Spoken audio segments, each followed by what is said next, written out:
Tony Docherty is sacked from Dundee Football Club. Welcome back to Fog Football. Is it a surprise? Yes. But is it ambitious? I'm also going to argue yes. And you may be hearing, well, why do you think that? I think there's a method to the madness with Dundee, right? Finished 6th, 2023-24 season. Tony Docherty, he was up there for manager of the season, wasn't he, of course? And then, of course, this season they finished 10th. You look at it on paper, St Johnstone, by far and away the worst team in the league, and Ross County, by far and away the 11th worst team in the league, despite finishing not too far off Dundee. But crucially for Dundee is they picked up, 7 points in the split, and managed to get right in front of Ross County, and they avoid that game against Livy. You look at next season, Falkirk are getting promoted. Livy or Ross County, I feel like with Tony Docherty, I'm not saying he's took them as far as he could have took Dundee, right?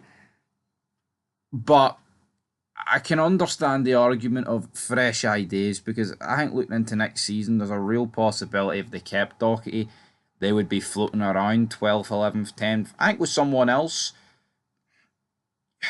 it depends who they bring in. There's talk of the stadium, building a new stadium.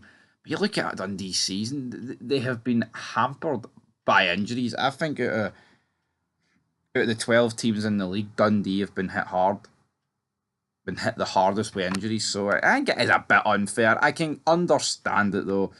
In terms of a statement from Dundee, that's what they had to say. The results of the team have not met the standards expected by the club. End of quote. Again, it's a bit harsh. You overachieve by getting 6th and then finishing 10th is not meeting the standards expected by the club. Let's just look at Dundee, shall we, right? So, they're not going to beat Rangers or Celtic, obviously. They're not going to beat, well, they realistically shouldn't beat Aberdeen, Hibs and Hearts. Then you look at Dundee United, they're, they're city rivals, they're down the street rivals, whatever you want to call it, right? Across the street, not down the street.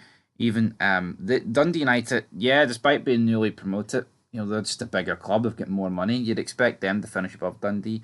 Then you look at Motherwell, who have spent 40 seasons in the top flight. Put them above them, right? Then you've got Kelly, who I think them and Dundee are about even, to be honest. Both had great seasons last year. Mediocre, I guess you could say, this year. St Mirren, alright, they got into the top 6, so you can understand from that perspective about, well, maybe you should be doing better than, or run about St Mirren. Ross County, St Johnstone, they finished ahead of them, but you look at the league and it's like, can Dundee really say that finishing 10th is not meeting the standards expected by the club? What are the standards expected by the club? I would say on paper Dundee should be finishing between 7th and 10th. And obviously you want to stay up, so take out 11th and 12th. By any means, I don't really understand what Dundee fans are expecting. A lot of injuries. They overachieved last year, and maybe a wee bit underachieved this year. But if we look at Tony Docherty's record, so 90 games, 31 wins, 20 draws, and 39 defeats. A win percentage of 34.44%. Again, it's not the greatest win percentage in the world, but he's managing Dundee, folks. If this guy had a 50% win ratio at Dundee, he wouldn't be at Dundee. Now, obviously, it's not been the season that Dundee would have wanted. Last season they made the top 6, and then they kind of just, it was almost like an acceptance of, oh yes, that's top 6. Who cares about European football, sort of thing. And he went from being nominated last year for all these awards, didn't win any, but he got nominated, and now this season he's finished 10th. I think it's harsh. Now he's not the only one to have left the club. The coaches Stuart Taylor, and Alan and Graham as well, they've left. They want to restructure the footballing department at Dundee, so we'll have to see how it goes, but I think Dundee could live to rue this decision. I do think it's a bit ambitious. Like they don't want to just be stale in the market. They want to be like, right, you know what? We'll sack him while we're 10th and we can rebuild ahead of next season rather than we don't have all the faith in him. We'll keep him and then, you sack him in November when you're a wee bit clear at the bottom.